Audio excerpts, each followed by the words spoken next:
J Bob, everyone. I'm very happy that David played that song because it means a lot to me in the sense that it results in my feeling about Baba, or feeling Baba more strongly, focusing on him. Because over the years, as with many of you, the song has cropped up at moments when it was unmistakable that Baba was allowing you to feel his intimate presence. So consequently, it has become a real catalyst for me. In addition, when Baba dropped the body, a number of us got together and we tried to fathom some profound meaning in the words. And of course, there is a great deal of meaning in the words. But we struggled under the enormity of that shock to really glean something that we could lean on, that would sustain us in the times ahead. And so we were able to find an even greater reason for wanting to hear that song. When we went to the last Darshan in 1969, Kitty Davy asked me if I would bring my trombone. It was that time of the year that was very hot. I think it was April or May, I don't remember. And I was given some duties in connection with the Myrtle Beach group that went. I'd gotten over the enormity of the apparent loss of Baba being in the physical body, and on the contrary, my feeling of Baba's presence gradually became very strong, and to the point where I felt that he indeed was far more immediately present for us, perhaps in one respect, the obvious logical sense that he was no longer at some physical distance in a physical body where you were constantly expecting or hoping for some sort of communication from him. And waiting for some hoped-for lift in your feelings and your consciousness that would be instigated overtly by him while in the physical body. And then, not being in the physical body, we began to go the only place we could go, to the real meaning of his own words, over and over and over again.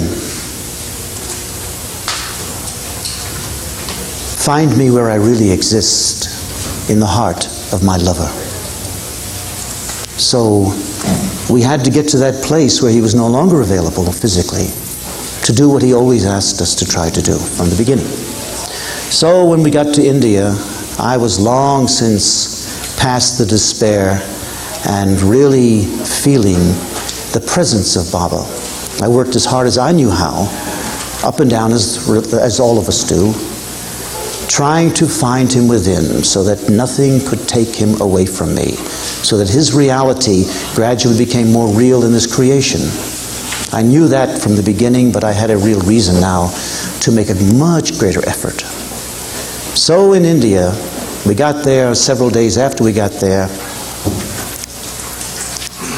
We were on the way to the tomb for Baba's darshan. And I took the trombone, and we had 3 buses going, and at some point on the way, I took the trombone out and muted the sound by putting a mute in the bell. And I started playing, feeling highly energetic. The heat did not bother me. Nothing bothered me. And I started playing around with Begin the Begin at a sort of an upbeat, in a jazz version. And then something happened immediately that completely wiped me out. I don't know really how to tell you what it was.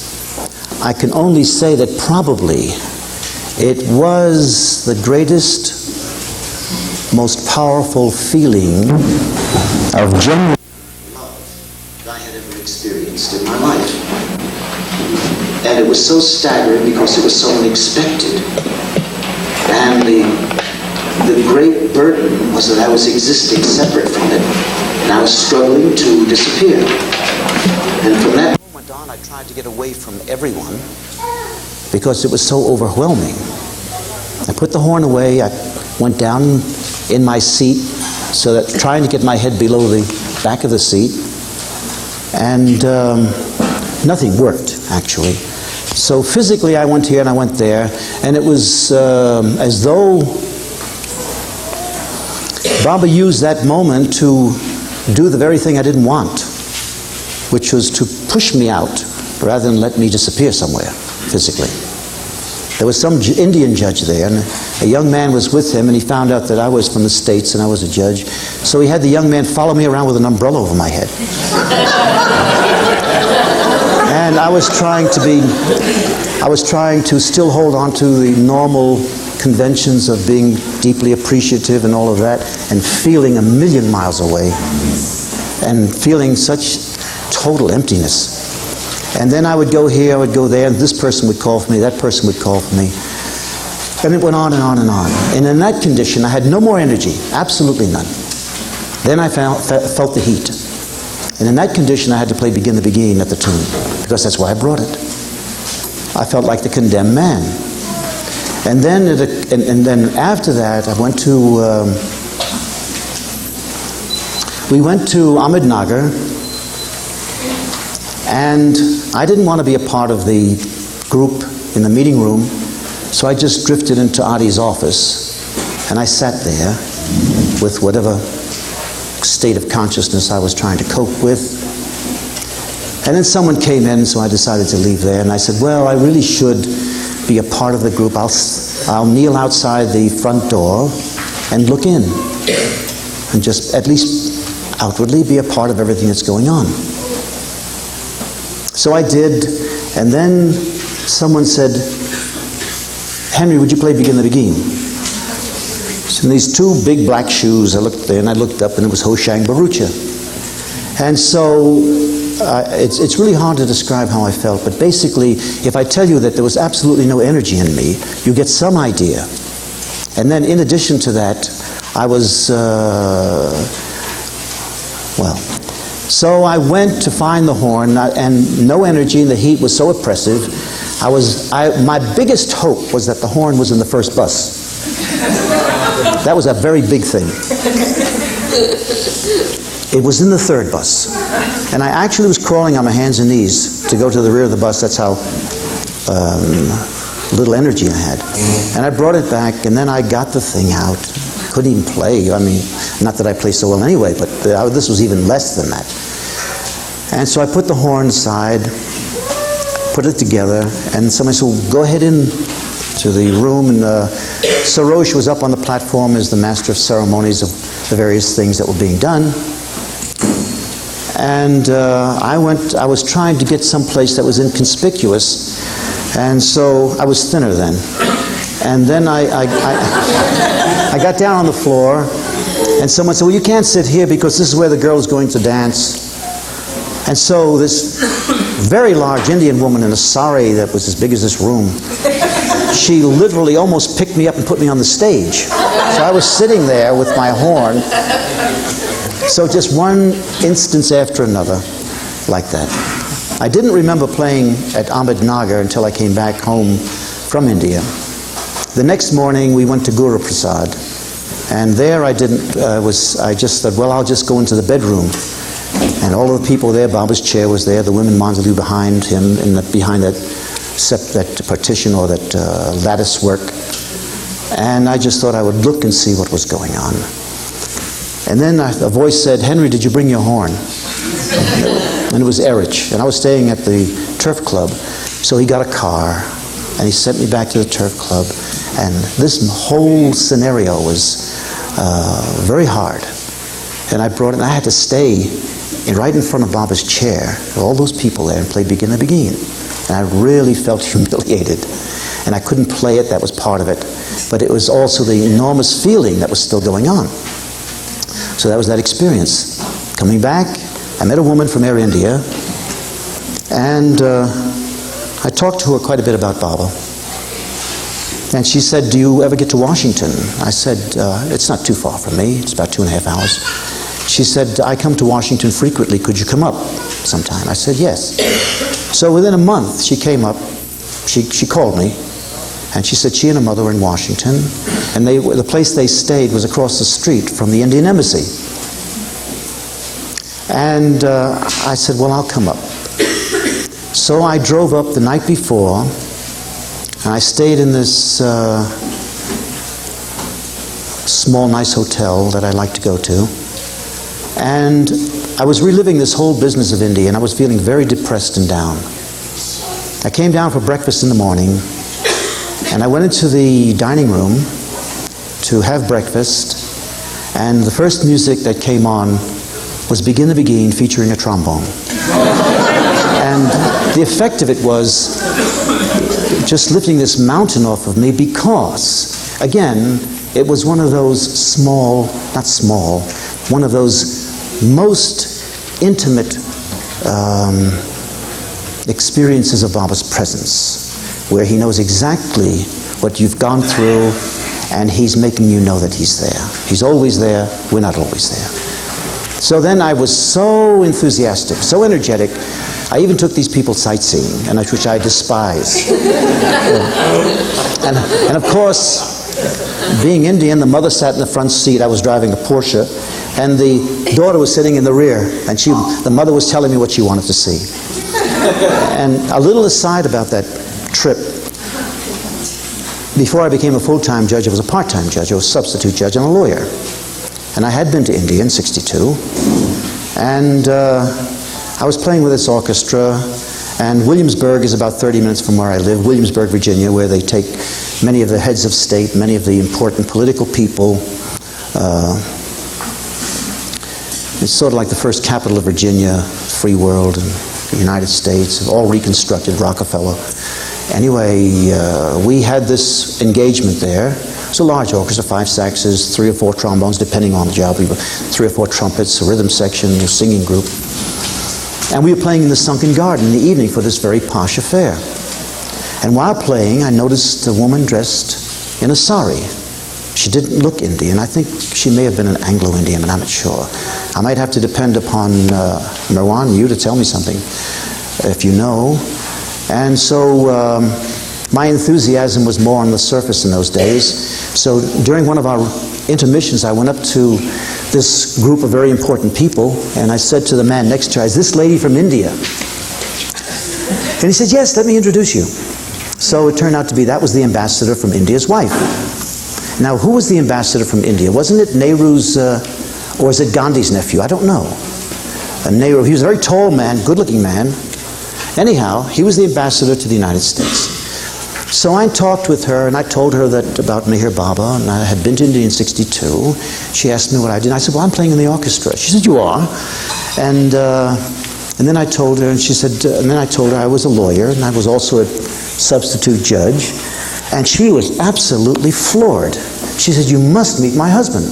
So she takes me by the hand and carries me across the garden there, where her husband's standing under this big oak tree. And so we meet. She introduces me, and we go through all of this. And then I said, "Would you like something dictated by Meher Baba?" After saying what I did, whatever it was I said. He said, "Very much." So I said, "Well, sometime when I come to Washington, I'll bring it by the embassy." So he said, "I would like that very much."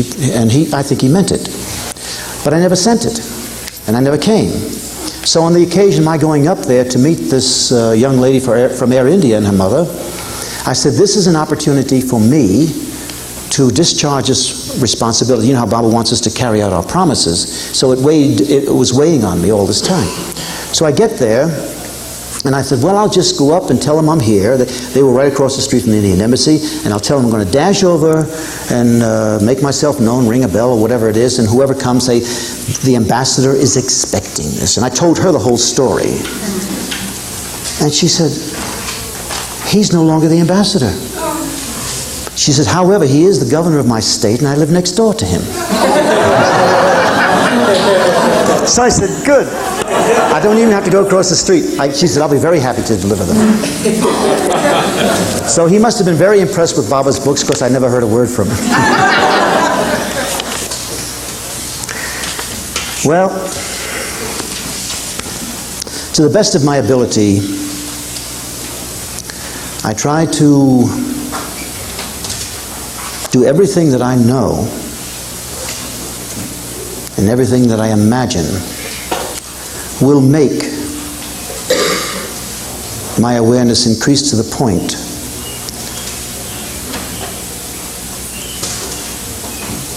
where what it is I don't see and completely believe in becomes far more real and tangible than everything that I have ever seen.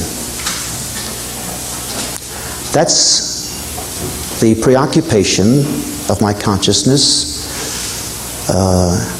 as often as I'm able to be serious and do something with that ego. So, I think we have to bear in mind, we have to find a place to stand, a resting place, in the midst of all the activities of our lives. And perhaps that resting place may be more tangible by allowing ourselves to think about and realize something about creation. It is helpful to have clear information to the extent we can understand these difficult subjects. It is helpful to establish this resting place, to gain a perspective so that things become orderly. So what is more important is seen as more important. Creation consists of billions, perhaps trillions of galaxies. These billions and trillions of galaxies are separated by trillions of light years. A light year is the distance that light travels in a year. I don't recall the distance that light travels in a second. I somehow think it's 500,000 miles in a second. But it's some staggering distance. And imagine if it travels that distance in a second, what it travels in a year. And there are galaxies, billions of them, that are separated by trillions of light years. That is vastness that the intellect can get some idea about it, only in terms of saying it is so staggering. And on the other side of that equation, here is the tiny, infinitesimally small human being. So fragile and gross conscious, so separate, so vulnerable, so lost, so unhappy, so desperate.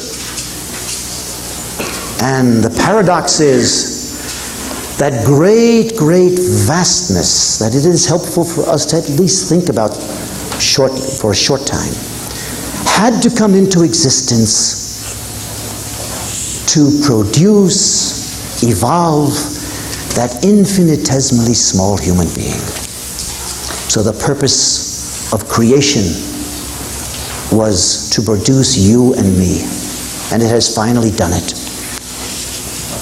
We have come the longest part of our journey from meaninglessness to total meaning, ultimate meaning. Because in that fragile, tiny form alone, the purpose of creation is experienced forever. So we are here to find some way that we can rededicate ourselves in a most practical way to focusing our mind on the very purpose of creation and make it so practical that we begin to find hope and joy in the moment not in the future. No matter who we are, no matter what we do, no matter what we know. That's why we're here.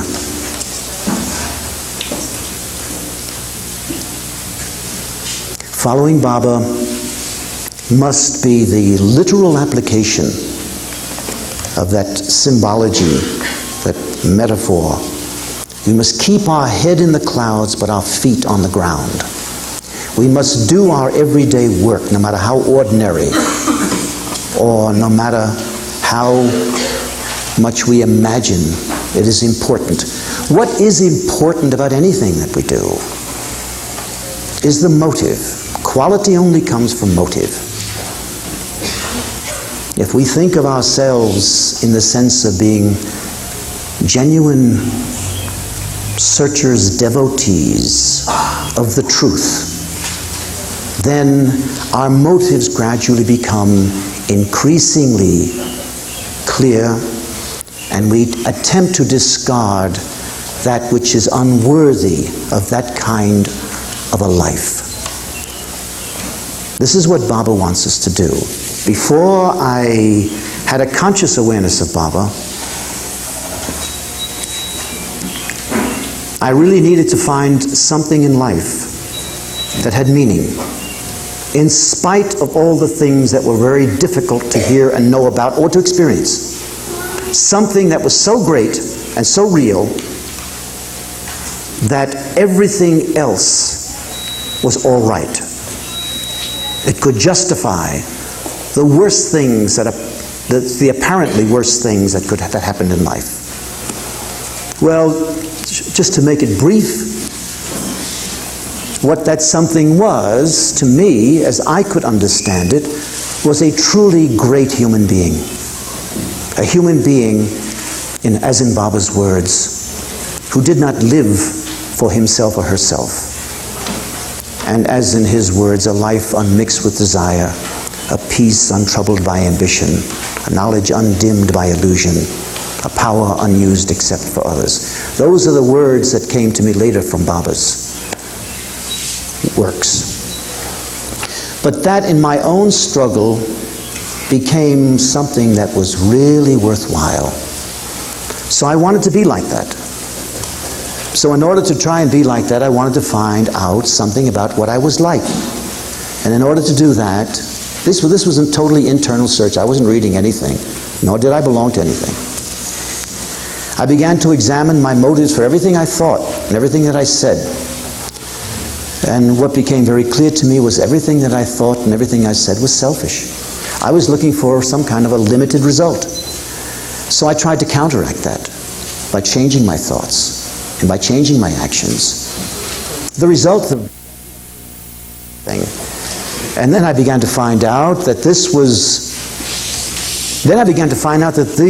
things that I began to realize about the quality of life was written about throughout history. So I was quite thrilled to be able to read this one and that one. Another thing was I could not accept, I suppose after I articulated it and rationalized it, I couldn't accept anything that excluded anyone, because that couldn't be true. So these things, I'm sure, were the efforts of previous lives. Incidentally, going back to that incident of the trombone and that enormous feeling of a love that I couldn't even imagine before, I do dream of Baba quite often. And Baba came in my dream. And he said, "Henry, you were so close, I almost took you." But it was such an enormous, enormous feeling, so I knew love was real. But then I don't stay there. You see, I go back, my mind, my ego comes back, and the work is back there. And also, I wanted something that would allow me to find joy in the most ordinary pursuits of life. I found that when I felt any of the quality that Baba is the full embodiment of, anything at all, just simply focusing on him, I had more energy, and I was able to do more things. Things didn't bother me as much. Think of the words that I put together from... I always struggle to understand what Baba says, even though I know the intellect cannot fathom his reality. But I always struggle to understand what he says. Because basically what it does, it helps my intellect get away from false things. But then again, how I understand Baba is that anything that makes me think about Baba is a good thing. The more I think about Baba, the better off I am, the less vulnerable I am, the more focused I am. I really know a little bit more than I've ever known before how treacherous the mind is. The mind is very treacherous, and we only see the tip of it. So, experience has taught me, absolutely, that I better do my work with Baba, which is to remember him as much as possible, internally, no display. I really think that display somehow lets that steam escape that you're trying to use the power from, to cause something very necessary to function. It is necessary to tell people things, but it's much more real and vital to try to translate the meaning of Baba that you can feel at any given moment into your thoughts and into your actions. The fidelity that would result from any degree of focusing on Baba must be the way to increase that awareness, which is so necessary to see him as reality and everything that's so formidable and dimensional as absolute illusion. Well, what is your life like? Do you all, including me, in the words of Thoreau, live lives of quiet desperation? Yes. Are you bored? Yes. This is not my conclusion. This is the conclusion that I draw from my understanding of Baba. My understanding of Baba is Baba saying, all who are not perfect are weak. All those who are perfect don't need to remain here any longer. But we are very vulnerable. We are here to do something about that. All life can teach you, no matter what you accomplish. If you become the greatest musician, the greatest orator, the greatest artist, the greatest scientist, and you're not free, what have you got? You've been doing it for millions of lifetimes. Are we going to live again what can be interpreted from the words in Begin the Beguine?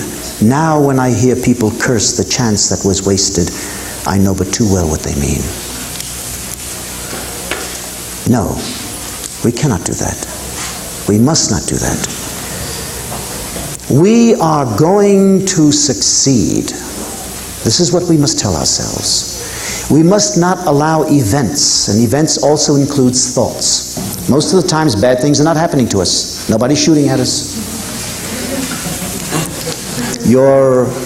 Those people that you don't really like around you are not always there.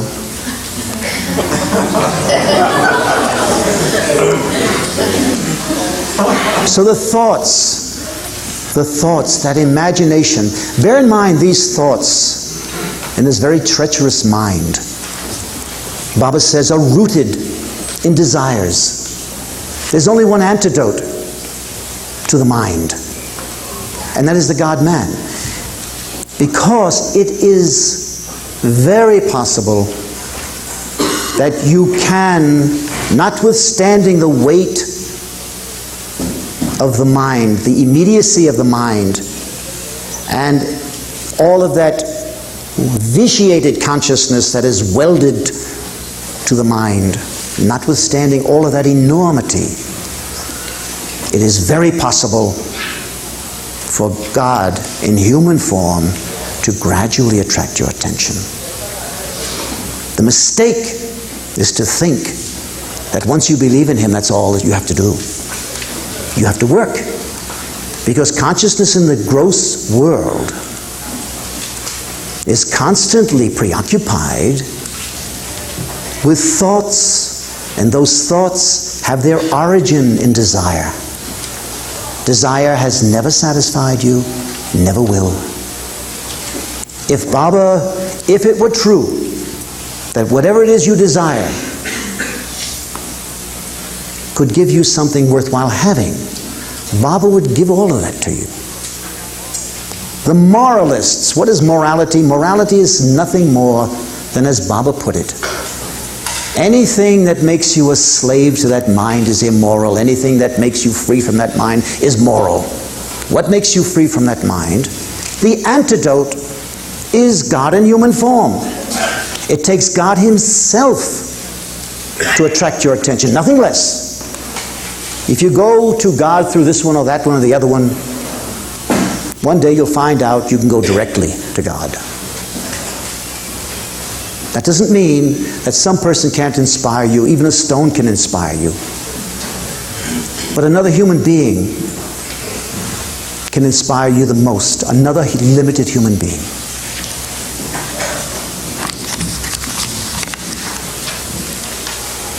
So the purpose of our being here is to make a meaningful new beginning, to find that absolute, self-grounded happiness that does not depend upon anyone or anything, but only an increase in awareness that can only come from your ability to gradually focus more and more on the total embodiment of love in human form. The mind can never do anything except talk about love, or talk about reality, or talk about fidelity, or talk about quality. It is the heart that gives the feeling of it. And then the heart uses that mind, whether eloquent or inarticulate. Even an inarticulate mind controlled by the heart is eloquent. The heart uses that mind to be creative in this gross world, and that love can take form. Whether you are skilled or unskilled, if that love takes form and you have no skill, your very step is creative. Your very glance is creative, because the heart is dictating it all. That's what we're capable of. Out of the many unreal gods, it's very important that we know this. I noticed on a bumper sticker, only God is real. Which God are we talking about? Do you know what I believe, what I've learned from the kind of intense thinking that has been necessary for me because of what I understand about Baba? I have concluded that most of the gods followed by most of the people in the world are gods of the emotions of people. And what is emotion? Emotion is the opposite of love. Emotion is the opposite of love. Love is total understanding. So the real God, what we know the real God. We have to struggle to realize what an unspeakably enormous advantage has been given to us as the rarest of all gifts. We have earned that gift in one sense. The many lifetimes we have lived has resulted in gradually pulling away from the playthings that has attracted our consciousness and has absorbed our consciousness. The playthings are those things seen in the gross world. And since we had a gross body, and since we thought we were this gross body, all of the ensuing thoughts became inevitable. If I am this gross body, I am very vulnerable. If I am this gross body, I have to really struggle to gain my happiness out there. I have to seek your approval because you're very formidable. If you condemn me, I have no life. Even if you don't kill me, I have no life, because to be shut away. You see? If I want some respite from the ennui of existence, the boredom, the emptiness, I will get drunk, or I will build an empire, or I will start a business, or I will have the relative pleasure of being smarter than my fellows, or more successful, on and on and on. What a tawdry result. The longing is for God, but immaturity doesn't let us know that. All of us here have come way beyond that point. My feeling is that Baba does not God in his most recent advent as Meher Baba, does not give the gift of conviction until the individual has left sufficiently his attachment to those things that have no value, the gross physical world. That was so important to evolve our consciousness, and is now so necessary for us to leave it in terms of our addiction to it. Narcotic addiction is certainly no greater than our addiction to illusion.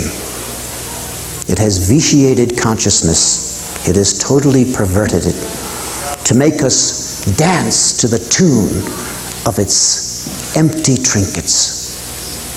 And the Prince of creation sits patiently forever in our hearts, waiting for our return. With eyes open, Pascal's circle. We now know we are ignorant. So we can discard those things that this new knowledge of our ignorance tells us has no value. And we can pay attention to what is now our real work as required by Baba. I wrote down here, what must we know about the mind? We must know something, we must know that which tells us that the mind is very treacherous. The mind, which is the seat of the ego, is hydra-headed, as Baba said. You sever one head, three appear. There is no way that the mind can do anything to annihilate itself. It is the ego that we constantly must gratify, the voracious appetite of the ego. I must be sustained. I must affirm myself. I must have the evidence from out there that I exist. I must have something from the gross world that lets me enjoy this empty existence. And what is that? An enormous expenditure and waste of energy in the wrong direction. Even after we are convinced of the right way to go now.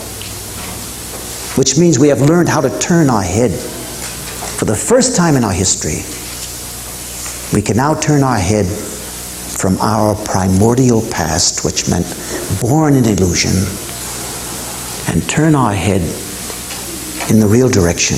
But now our feet must go.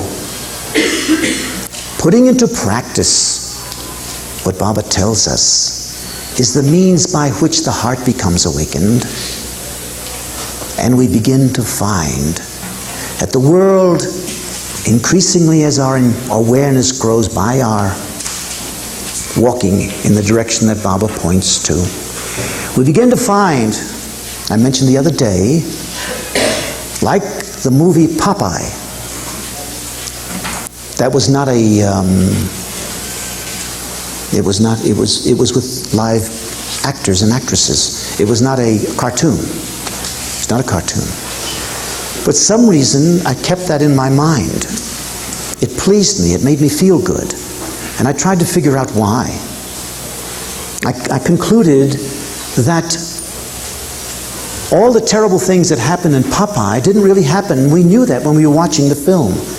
When Bluto knocked Popeye 3 miles up into the air, and Popeye came back down again, and then knocked Bluto, 3 miles he dropped. This is illusion. And what the truth is, that everything that scares us to death is illusion. Doesn't exist. This is what I felt was the reason for my enjoyment of that film. It was kind of a symbolic demonstration of the emptiness of illusion, and it's not to be feared because reality is something quite different.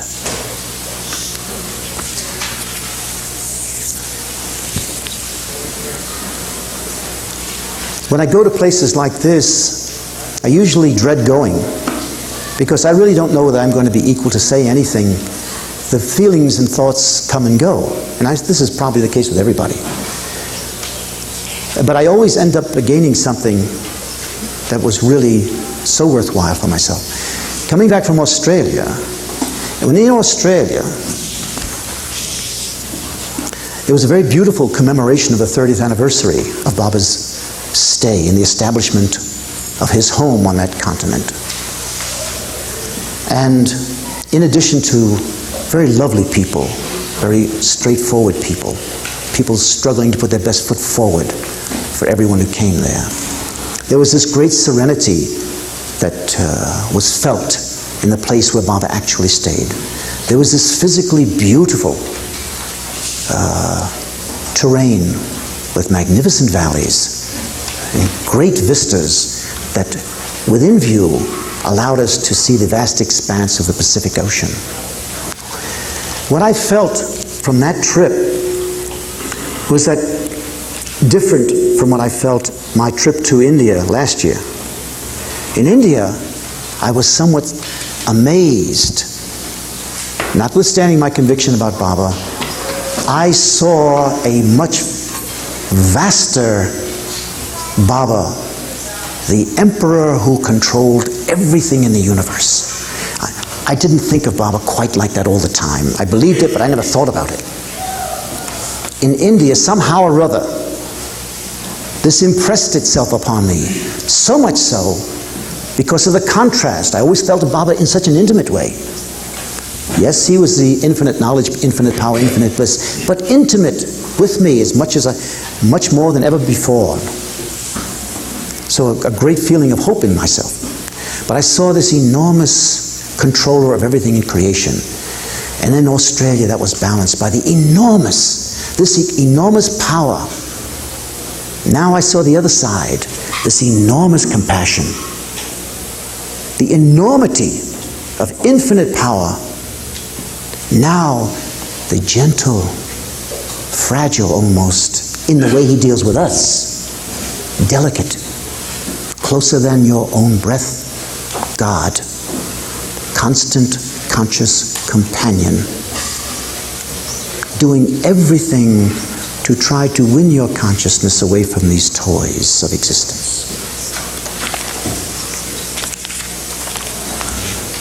The mind must be tethered to the remembrance of Baba. That's the only safe thing. Experience has taught me that. Experience has taught you that. It's not enough. We must act on it. We must do it. I become appalled at the fact that I haven't remembered Baba for some little period of time. That's good. We should be very appalled because the effort then becomes stronger to renew our remembrance of Baba. All these stories about Baba have a very valuable purpose. It's only to put your mind on him. You're not going to be living back in Meherazad with him. You must find him where he really exists. I must find him. I am determined I must find him. Why? Why do you have to do that? I would hear Baba saying to all of us, his family, the reason you must find me where I really exist in your heart is because you have no choice. You have come to that place in your journey where you are the most fortunate in creation. You are most fortunate because you have no choice. That is the greatest place to be, because now the burden of ignorance can gradually be lifted. We have been wandering in the pitch blackness of false values, the false world, the gross world, a black place. Our skills have enabled us to negotiate our lives, to find relative pleasures in this black place, in the bowels of the gross creation. We have managed to find comfort here and there. We've paid enormous prices for the small comforts.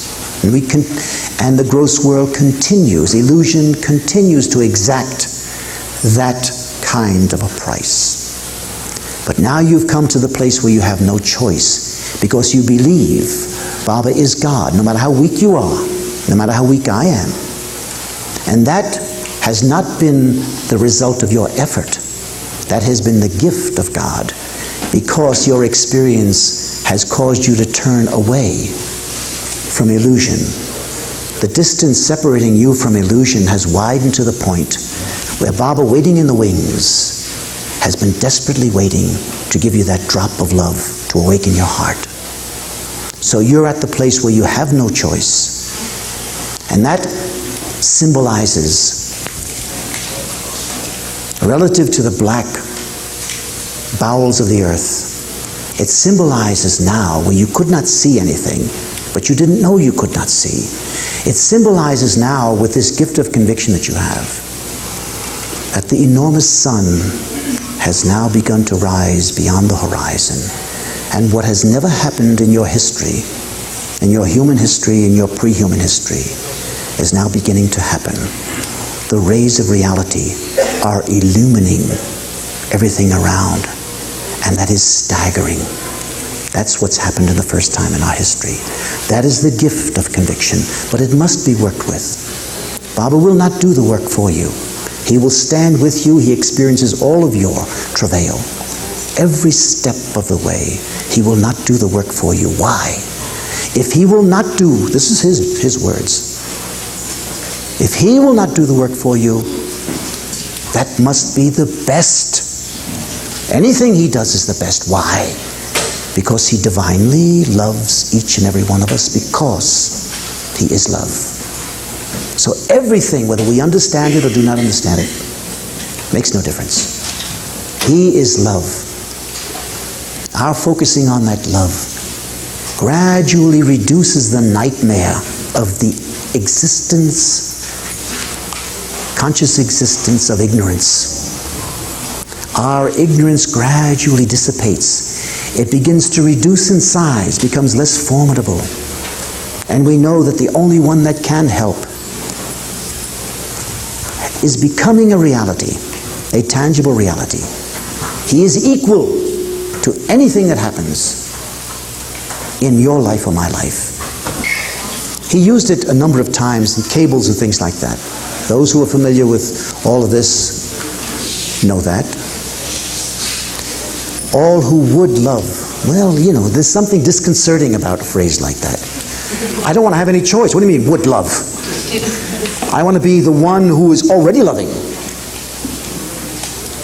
I don't want to risk relying on an iron will or determination. But what that says to me suggests this very important issue, Baba's will and Baba's wish. My experience from everything that I've struggled to understand and from what I've gained from experience is that Baba's will cannot be thwarted by anyone or anything.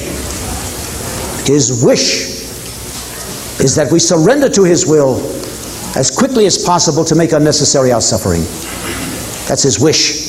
So that's how I interpret these words. All who would love and obey Baba. You do have free will in the only way that it counts. We have the free will to do that which results in enormous, unbounded, endless, infinite joy and happiness. We also have free will to continue on with this experiencing consciously of this nightmare of falsity and illusion. That's the only free will worthy of the name. So ultimately, since everyone's going to get there, you might say in the ultimate sense there is no free will. But in the most immediate, important sense, that is so now, we are all very much concerned with how long we are going to suffer. And in that sense, we have the free will to curtail it. And that can only be done through the God-man. Baba has never been the source of our problem. It's been our ignorance that's been the source of our problem. We've persistently tried to see with our ears. We've never given up. We've never given up trying to make reality out of illusion, trying to find constant reality in the midst of constant change. We've persisted. We are very willful. What a laugh. The only hope that we ever had was for the real God to come into the gross world and demonstrate the magnificence of a life supremely lived. Because Baba said, through me you can see where you are, what you are, which is not very much, but you also will see what you will become, which is everything. Baba is the constant companion, waiting for us to stop doing that which causes us pain, which is the endless source of pain. The mind was necessary because it was the predicate, it was the foundation necessary for the evolution of consciousness. Now to get rid of it is our work. But we've come a long way beyond the human level. It was Baba himself who used that pyramid thing. The masses of people down here, they belong to this religion, that religion. They're not really interested in God.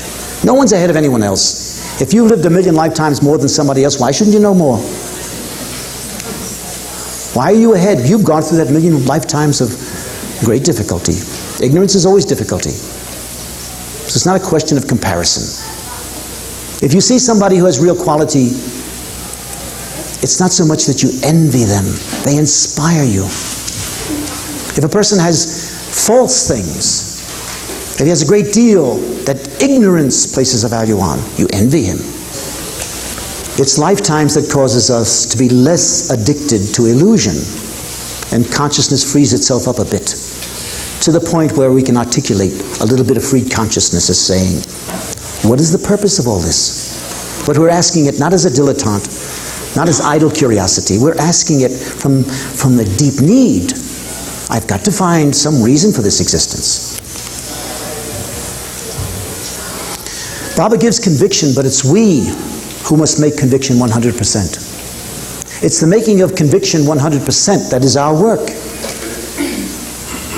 And that requires doing something different with the mind. Using the mind to think about Baba. That's the effort of will. Will is to take your mind, now whether you feel it or not. Normally, it's so human to wait until the sun is just in the right place, the music is just the right setting, people are just in the right posture and right attitude, the pressures have moved away, receded, and I'm wearing the right clothes, I'm pleased with my hair, I'm pleased with my house, I'm pleased with my car, I'm pleased with whatever thoughts surface, and then I'll think about Baba. Oh, isn't it lovely? Nah. What a great disservice we do to the God-man. He's equal to everything. I think of Baba as the total truth. And what is it about the truth? This is why Baba is so obscure to masses of people who are very much attached to the world yet. Baba is so obscure because, being the embodiment of truth, he displaces nothing. When the mind is focused totally and completely on Baba, suffering becomes the happy agony of the mind separated from illusion and totally immersed in thoughts of uniting with the one reality, the one beloved, the one God. This happy agony is the last agony before union with the highest of the high. Avatar Meher Baba. Jai Baba.